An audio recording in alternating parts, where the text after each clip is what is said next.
मेरी जेठानी हर रात ससुर जी को मसाज करने चली जाती और मैं बाहर से सुनती तो जेठानी की सिसकियों की आवाज़ आती। एक दिन जेठानी से पूछा तो उसका रंग फीका पड़ गया। कहने लगी, तुम ये बात किसी को ना बताना और आज रात मेरी जगह तुम मसाज करने चले जाना। जब मैं ससुर जी के कमरे में गई तो उन्होंने दरवाज़ा बंद किया और जैसे ही लाइट बंद की तो मेरे जिस्म से जान ही निकल गई। मेरा नाम सलीमा है और मैं इस दुनिया के सबसे फहाश ख़ानदान में ब्याह कर चली गई थी। मेरे ससुराल में मेरी एक जेठानी और एक ससुर ही था। जेठ बाहर के मुल्क होता था और मेरा खावंद पंजाब के शहर लाहौर में काम करता था और हम फैसलाबाद के एक छोटे से गांव में रहते थे। मेरा खावंद महीने 2 महीने बाद काम से चक्कर लगाता था। मैं अपने सास ससुर का बहुत ज़्यादा ख्याल रखती थी, लेकिन मुझे नहीं पता था कि मेरे ससुर की मुझ पे ही गंदी नज़र है।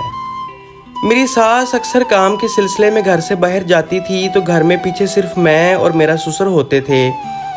मुझे अपने ससुर की आदतें कुछ ठीक नहीं लगती थीं। एक दिन घर पे कोई नहीं था तो मैं कपड़े बदल रही थी तो अचानक मेरी खिड़की पे नज़र पड़ी तो मेरा ससुर मुझे चोरी चोरी देख रहा था।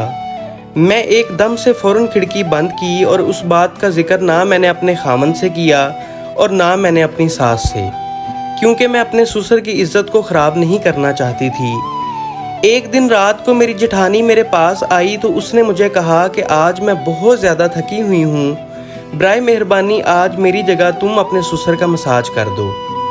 मैंने हाँ में सर हिला दिया और तेल उठाकर अपने ससुर के कमरे में उनका मसाज करने चली गई।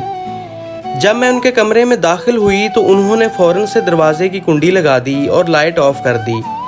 मैंने कहा, ससुर जी ये आप क्या कर रहे हैं? तो उन्होंने कहा कि चुप करके मेरा मसाज करो।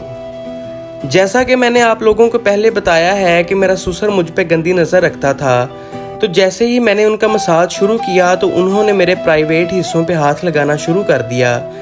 मैं जल्दी से खौफ के मारे बाहर जाने लगी तो उन्होंने मेरा हाथ पकड़ के बेड पे गिरा दिया और उन्होंने मेरे साथ वो कर दिया जिसके बारे में मैं सोच भी नहीं सकती थी। उन्होंने मेरे हाथ बेड से बांध दिए और मेरे सारे कपड़े उतारकर मेरे जिस्म के साथ खेलने लग गए। मैं बहुत ज़्यादा चिल्लाई लेकिन वहाँ पर मेरी सुनने वाला कोई नहीं था। मेरी जेठानी भी छत पे जाके सो गई थी और मैंने अपनी इज्जत का तमाशा होते हुए देखा।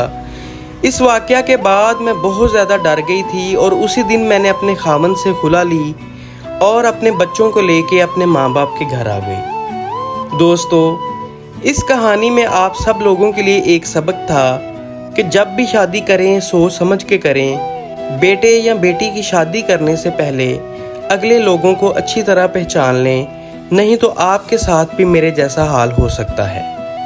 अगर आप लोगों को मेरी ये वीडियो अच्छी लगी हो तो प्लीज़ इसको ज़्यादा से ज़्यादा लाइक करें और मेरी इस तरह की मज़ीद वीडियोज़ और कहानियों के लिए मेरे चैनल बोल्ड स्टोरीज़ हब को लाजमी सब्सक्राइब कर लें। बहुत शुक्रिया।